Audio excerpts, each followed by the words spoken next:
Welcome to the Zen Studies Podcast. I'm your host, Domio Burke.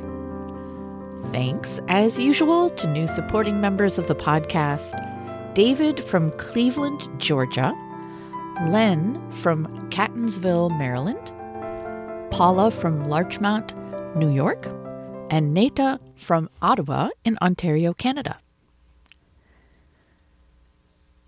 On to today's topic. Eco-anxiety is a fear that our Earth's natural life support systems are in the process of a collapse that will be catastrophic to life as we know it. And this fear may range in intensity between a vague, pervasive sense of worry to a debilitating condition. What does Buddhism have to say about eco-anxiety, and what does it offer us if we want to be responsible citizens and true to our aspirations as Buddhists? But we also want to avoid being overwhelmed with fear and despair or a sense of powerlessness. If you're lucky, you aren't debilitated by eco-anxiety.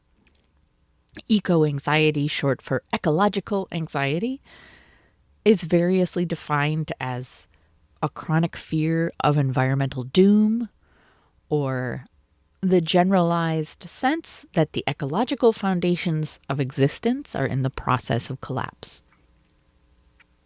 Like many psychological phenomena, eco-anxiety describes something almost all of us experience at some level, but we're only, diagnosed with a problematic condition when the associated thoughts and feelings interfere significantly with our everyday function. The common understanding is that if we're mentally healthy, we'll be able to set aside our eco-anxiety most of the time in order to go about our lives. The evidence of environmental doom might be unnerving, but we tell ourselves it can't be all that bad. Surely those individuals experiencing debilitating eco-anxiety would just be upset about something else if it wasn't our ecological and climate emergency.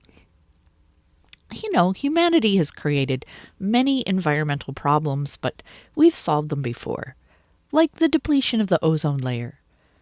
Or they didn't turn out to be the disaster many were predicting, like exponential population growth. No need to worry, let alone panic.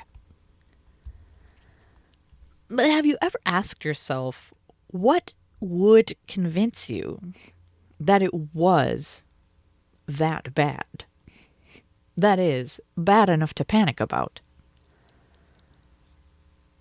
So, please bear with me as I spend a few minutes reflecting on why we might be experiencing some degree of eco-anxiety. Afterwards, I'll briefly discuss some of the things Buddhism teaches us about responding to our ecological and climate crisis. And then in the next episode, part 2, I'll talk about how we can follow the teachings without sacrificing our sanity and peace of mind in the process. So unless you've deliberately, chosen a news source that is deeply invested in denial, or unless you deliberately and carefully avoid the news, it's becoming harder and harder to avoid awareness of our climate and ecological emergency. Even if you avoid the news, at least several times a year, the evidence is probably going to be right before your eyes because of unusual weather patterns that happen more and more frequently.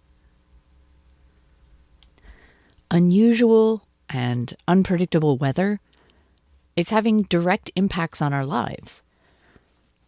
Recently, my Zen community had to end our 5-day session, silent meditation retreat, one day early. It was heartbreaking as we had spent months preparing, and every moment together was precious. While in retreat, the retreat leaders became aware of a severe weather warning for up to 5 inches of snow and freezing conditions for our retreat location, which was only at about 1,000 feet elevation. We debated whether to end early, but some retreatants had planes to catch and jobs and families to return to, and they couldn't afford to get stuck in the snow and ice. We ended the session abruptly. Not an ideal situation at all. The severe winter weather warning was a surprise because our retreat was held in late March in the Pacific Northwest. When we asked the manager of the retreat facility how often this kind of situation happens in that area that late in the year, she said almost never. We have moved our spring 2024 retreat to the end of April, but I wonder if this will be enough to avoid interference from weather. Perhaps we will instead be thrust into an early wildfire season. In 2021, those of us living in the Pacific Northwest experienced what was called a heat dome. Here's a summary from the USDA Climate Hub website. And forgive me for sharing such a long passage, but I think it does a good job of conveying what the real-life impacts of the climate crisis can be like. Quote, in the summer of 2021, the Northwest experienced record-breaking high temperatures from late June through mid-July. The heat wave affected Oregon, Washington, Idaho, Northern California, Western Nevada, and British Columbia. The regional average daily maximum temperature was nearly 30 degrees Fahrenheit, or about 17 degrees Celsius, hotter than the mean of the hottest 3 months in the previous decade. And the highest temperature was 61 degrees Fahrenheit, or 34 degrees Celsius hotter. Canada recorded a record temperature in British Columbia, 121.3 degrees Fahrenheit, or 49.6 degrees Celsius, which is higher than the hottest temperatures ever recorded in many states, including Texas, of 120 degrees Fahrenheit, or 49 degrees Celsius, which is one of our southernmost states. For a region with average high temperatures in June, in the 60s or 70s, depending on location, this heat wave caused devastating impacts. The heat dome caused over 250 deaths in the U.S. and more than 400 in Canada. Elderly people, homeless people, people who work outside, and people who do not have access to air conditioning are especially vulnerable to these impacts. In addition to health impacts, there were impacts to infrastructure. In Washington, the heat caused sections of Interstate 5 and State Route 162 to buckle, causing some lanes to be closed. In Portland, the heat exceeded the design limits of the TriMet MAX system, melting train power lines and shutting down trains for a day. Agriculture was also affected by the heat dome. Plants usually control their temperature through transpiration, releasing water through their leaves. In extreme temperatures, plants cannot transpire, and they have trouble cooling down. Even if they have plentiful water available in the soil, they will not use it to cool themselves down because of a stress response that causes them to close the pores or stomata on their leaves. Some crops like blackberries and raspberries may pull water from their fruit. This can make fruits soft or dry, and the heat dome greatly reduced yields, with some farmers experiencing as much as 100% crop loss in parts of the Willamette Valley. In parts of the Northwest, trees and forests were damaged by heat as well. This was most noticeable for forests in the Coast Range, where trees are not adapted to such extreme high temperatures and were in earlier stages of seasonal development. The heat made conditions worse for trees that were already suffering from the previous 2 years of drought, and trees displayed signs of scorched leaves. Some trees, like western hemlock, dropped their needles, leaving the trees bare. Many young saplings and seedlings died in the heat, and some Christmas tree farmers experienced thousands of dollars in damage. Analysis from one scientific study of this event shows that climate change played a role in the event's occurrence. The warming of 1.2 degrees Celsius since pre-industrial times, that was from 1850 to 1900, increased the probability of an event of this extreme occurring. According to this study, a heat dome of this magnitude is estimated to be 150 times more likely in today's climate than compared with the pre-industrial climate. Future warming could make heat events like the 2021 heat dome more frequent and intense. End quote. Most of us human beings have a remarkable capacity to compartmentalize, to forget. Although my own backyard reached 120 degrees Fahrenheit during the heat dome, that's 49 degrees Celsius, and the inside of my house had reached 90 degrees, and I wept as my trees started dying before my eyes. I have happily appreciated subsequent summers and the absence of severe heat domes. But almost every day, people somewhere experience the devastating effects of storms and floods and droughts or wildfires supercharged by a warming climate. Lives are lost, homes and communities and livelihoods are destroyed. People suffer long-term health effects. Insurance money is hard to come by if it's available at all. Because of human nature, as long as our lives are relatively fortunate and peaceful, it can be difficult for us to arouse more than a passing sense of sympathy for people affected by the climate and ecological emergency in other parts of our planet. Frankly, our ability to compartmentalize is adaptive. If we reacted to every story of human tragedy that we became aware of as if it were our own, we would be completely overwhelmed and exhausted. However, our ability to put problems out of our minds, if they aren't right in front of us, is a disaster when it comes to our long-term ecological situation. When I find myself downplaying the severity of our crisis in my own mind, I remind myself that the dire warnings are not coming from environmental activists who might be overreacting, like Chicken Little in the fable, who runs around crying, "The sky is falling," after a leaf falls on her tail. No, the dire warnings are coming from the Intergovernmental Panel on Climate Change. This is a scientific body associated with the United Nations, referred to by the acronym IPCC. It probably represents the pinnacle of conservatism that is still based in scientific evidence. Imagine a UN-associated project with scientists from dozens of countries collaborating on a report and actually agreeing on recommendations. And in such a situation, it's naive to think that the process is not influenced at all by the politics and economic interests of the participating countries. It's quite remarkable, then, that the IPCC took the unprecedented step of giving humanity a concrete deadline for action.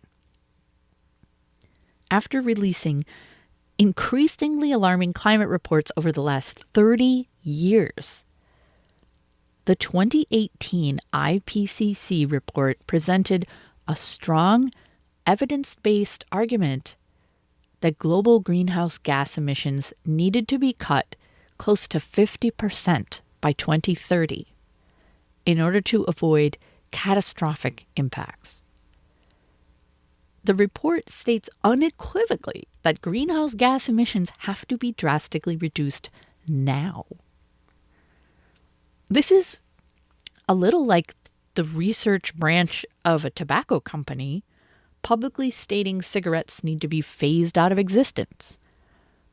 Or like the company Amazon suddenly launching an aggressive PR campaign to urge people to live a life of simplicity and buy less stuff. If the IPCC is willing to say it, that in itself should be cause to take a very close look at our situation. And yet, despite a small dip during the pandemic, our global greenhouse gas emissions continue to grow. Now, they're not growing as quickly as they once were, but neither are they anywhere near dropping precipitously the way they need to. In fact, across the world, corporations and countries continue to develop new fossil fuel projects, which is at the absolute top of the list of things we need to stop doing immediately. Earth's natural life support systems are disintegrating. It's not even that we've started to treat the Earth so much worse over the last 20 years. It's just that 100 to 150 years of extraction and consumption and pollution have stressed Earth's systems to the breaking point. The disintegration is nothing short of terrifying if you really contemplate it. Freakish once in 10,000 year events like our heat dome are scary and devastating, but it wouldn't be so bad if we could conclude at the end of them, wow, that was weird, and then recover and rest easy in knowing we will never experience such a thing again in our lifetime. We can tell our grandkids about it. Now, however, every freakish occurrence may very well be a sign of worse to come. And then water, the resource on which all life depends, as you know, is running out in many places in the world and is also contaminated by plastic and forever chemicals, no matter where you get it from. The oceans have absorbed most of the extra heat our carbon emissions have caused over the last 100 years, and they are fast reaching their limit of absorptions, which means future emissions will have even more immediate and drastic impacts.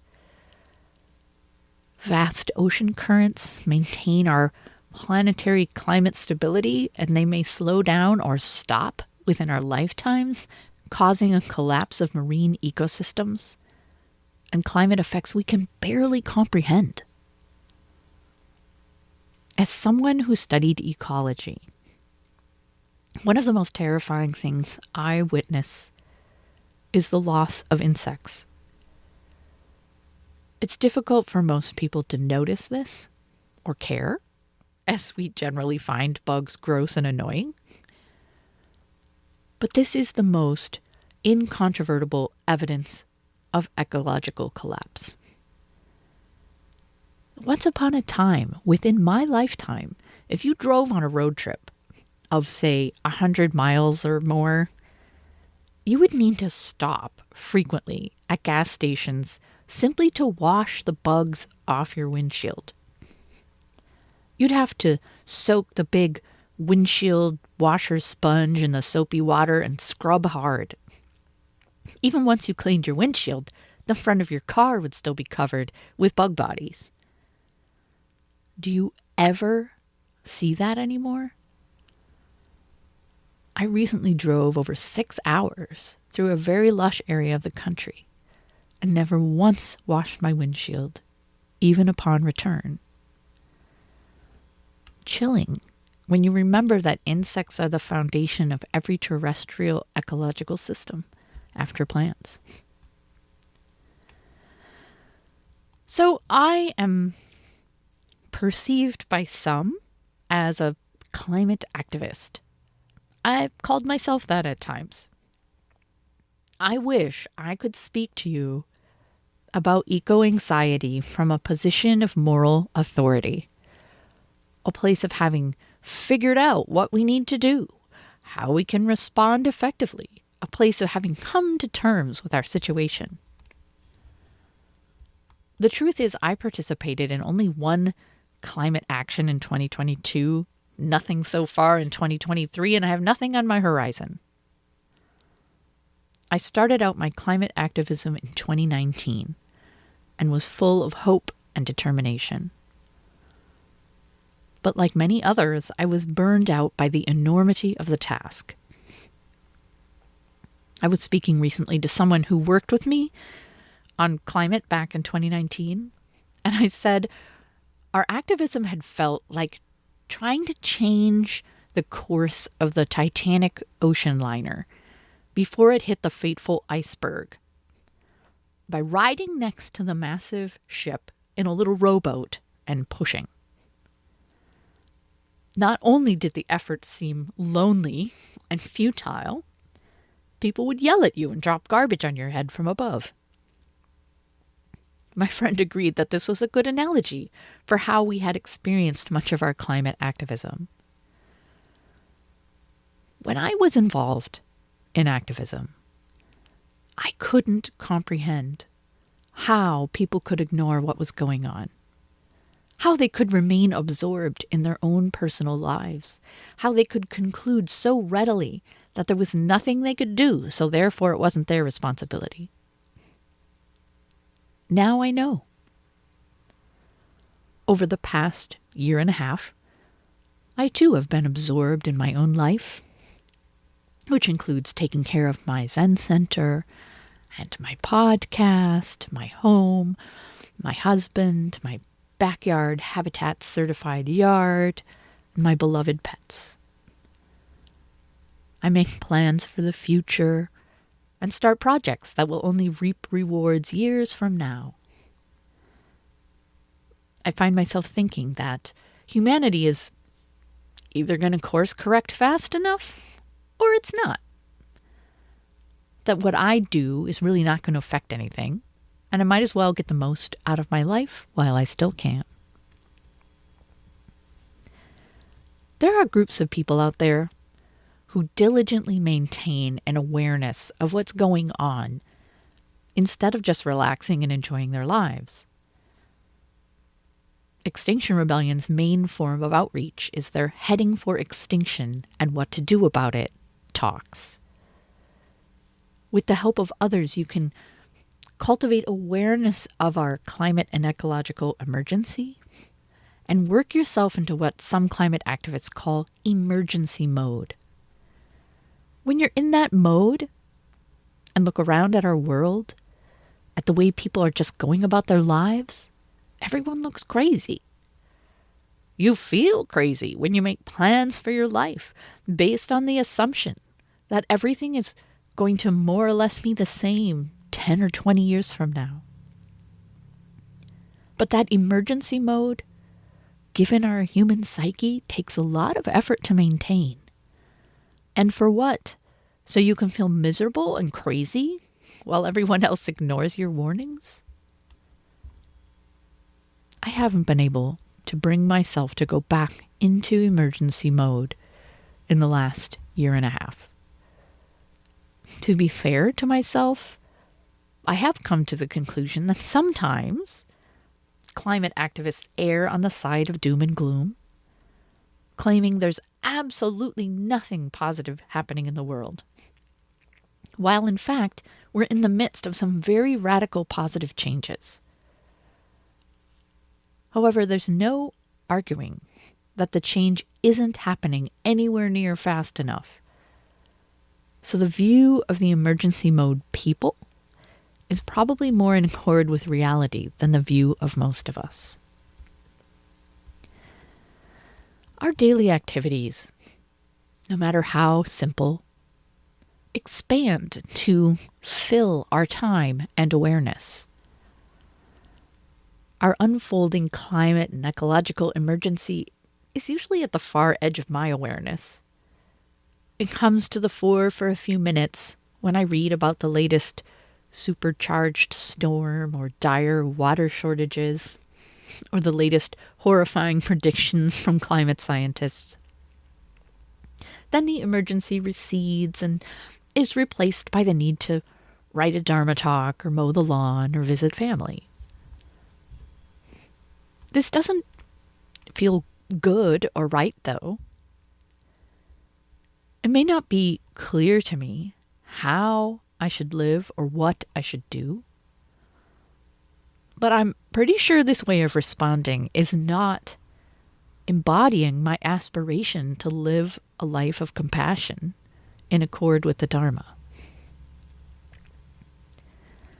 There are quite a few authors and teachers who have recently taken up the subject of how Buddhist teachings relate to ecology and environmental responsibility. What I'm going to do here is just a brief summary of what I think my Buddhist practice asks of me. So I'll point you toward other sources if you want a more complete treatment of the topic, including David Loy's book, Eco-Dharma, Buddhist Teachings for the Ecological Crisis, and Stephanie Kaza's book, Green Buddhism, Practice and Compassionate Action in Uncertain Times. In addition, recently the publication Tricycle offered its second Buddhism and Ecology Summit, focused on transforming anxiety into awakened action. Even though it's over, recordings should be available if you register after the fact. And there's a link on the webpage for this episode at zenstudiespodcast.com. Speakers and workshop leaders at this summit included Roshi Joan Halifax, Bill McKibben, and Rebecca Solnit. As a Buddhist, my guidance when it comes to responding to my own eco-anxiety begins with my vow not to kill, but to cultivate and encourage all life. This is our first precept. At its most basic, this precept means not to kill other human beings. While I don't engage in direct violence against other people, my participation in any number of modern systems contributes to our climate and ecological crisis. Human beings are dying every day because of this, not to mention other forms of life. The precept text in my Soto Zen lineage, the Kyoju Kaiman, says, "The life of Buddha increases with life. No life can be cut off. Continue the life of Buddha. Do not kill Buddha." All life is sacred. Sure, we need to kill in order to eat, even if it's just killing plants. But it's understood that any killing comes at a cost, and we should do it only when necessary. Ideally, we expand the circle of life we honor through nonviolence as wide as possible. Killing an ecosystem is definitely killing. Causing the extinction of a species is definitely killing. Destroying a culture and community through rising seas and melting ice is killing. And sadly, so much of the killing we are indirectly involved in is not at all necessary. What is necessary, after all? Enough to keep us fed and clothed, educated, safe, healthy, and happy. We know in our hearts it's not so much. Much less than many of us have or seek, although many in the world go without the basics. Despite the fact that we know relatively simple pleasures and the company of family and friends are the most important extras we could ask for, we indirectly, humanity indirectly, causes great destruction in the name of comfort and convenience, speed, and the accumulation of wealth. As a Mahayana Buddhist, I've also taken the Bodhisattva vows, which includes the vow to free all beings, even though they are numberless, and the task is literally impossible, as I discuss in episode 216, the Fourfold Bodhisattva Vow, Part 1. The Diamond Sutra famously describes the scope of responsibility of the Bodhisattva, and this is a translation by Red Pine.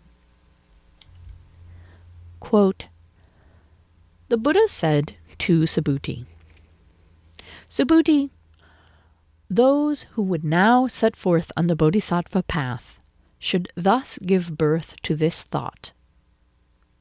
However many beings there are in whatever realms of being might exist, whether they are born from an egg or born from a womb, born from the water or born from the air, whether they have form or no form, whether they have perception or no perception, in whatever conceivable realm of being one might conceive of beings, in the realm of complete nirvana I shall liberate them all. End quote. I care deeply for the insects in my garden, the birds at my feeders, the grand Douglas fir trees of our forests. I care for whales and bats, trillium flowers, and ecosystems. I care about people, including those losing their lives and health and homes, livelihoods, communities, and culture due to climate change and environmental destruction. We can't help free beings from spiritual suffering if they're dying. An aspiring bodhisattva standing by while living beings are destroyed is, to borrow a phrase from the character Jeff Green in the TV show Curb Your Enthusiasm, a big bowl of wrong. In one of my favorite Buddhist teachings on bodhisattva activity, 13th century Zen master Dogen describes the 4 ways bodhisattvas embrace living beings. I did a series of podcast episodes on this essay, starting with episode 105. These 4 inspiring principles begin with giving, or non-greed, and kind speech. Then we have beneficial action, which means to skillfully benefit all classes of sentient beings, caring about both their near and distant future. In other words, this is not just about responding with compassion in the moment if you happen to personally encounter a being in need. It's about caring about the long-term overall welfare of all living beings, all living things, never drawing a boundary beyond which suffering is just not our problem. Dogen says, quote, foolish people think that if they help others first, their own benefit will be lost. But this is not so. Beneficial action is an act of oneness, benefiting self and others together. Finally, Dogen speaks of identity action, or acting as if we are in the same boat with all beings. To me, this is the most profound of the ways bodhisattvas embrace living beings. It is the acknowledgement of interdependence and non-separation, which makes us responsible, but it also connects us intimately with all life. Finally, there's the fact that our Buddhist practice is about facing the truth. No matter what's happening in our lives or in the world, Buddhism is never ever about turning away, staying protected within a nice spiritual bubble, or using the tools of practice to simply make ourselves feel better. That's not real practice. To free ourselves from fear of death, The Buddha's disciples didn't distract themselves with pleasant spiritual contemplations or by dwelling on the rewards of an afterlife. They meditated in charnel grounds, sitting with corpses in various states of decay. The way to freedom is through the truth, no matter how daunting that truth may seem. Naturally, at certain moments, we may indeed need to rest and take refuge. We may be overwhelmed, stressed, or depressed and need to spend time with Sangha, not talking about impending doom. Or go on silent retreat, or work mindfully in our garden. But to only do this, to live in denial about our climate and ecological emergency, is avoiding the real practice. What is the real practice, though? Now, Buddhist teachings contain more than enough to give a strong foundation for taking responsibility and for compassionate action. What are we actually supposed to do? How do we face the reality of our ongoing crisis without being overwhelmed with grief or anger, depression or despair? In the next episode, I will talk about how we can use our practice to maintain strength and mental health, even as we face our climate and ecological crisis. How we can face reality, but also take care of ourselves, and cultivate the perfection of endurance, or kshanti, for long-term stamina. I'll also talk about how practice can help us challenge our own assumptions about the world and what's possible, unleashing our imagination and helping us envision a world where all life is cherished. I will be back soon with that episode. I hope you'll tune in. Thanks for listening.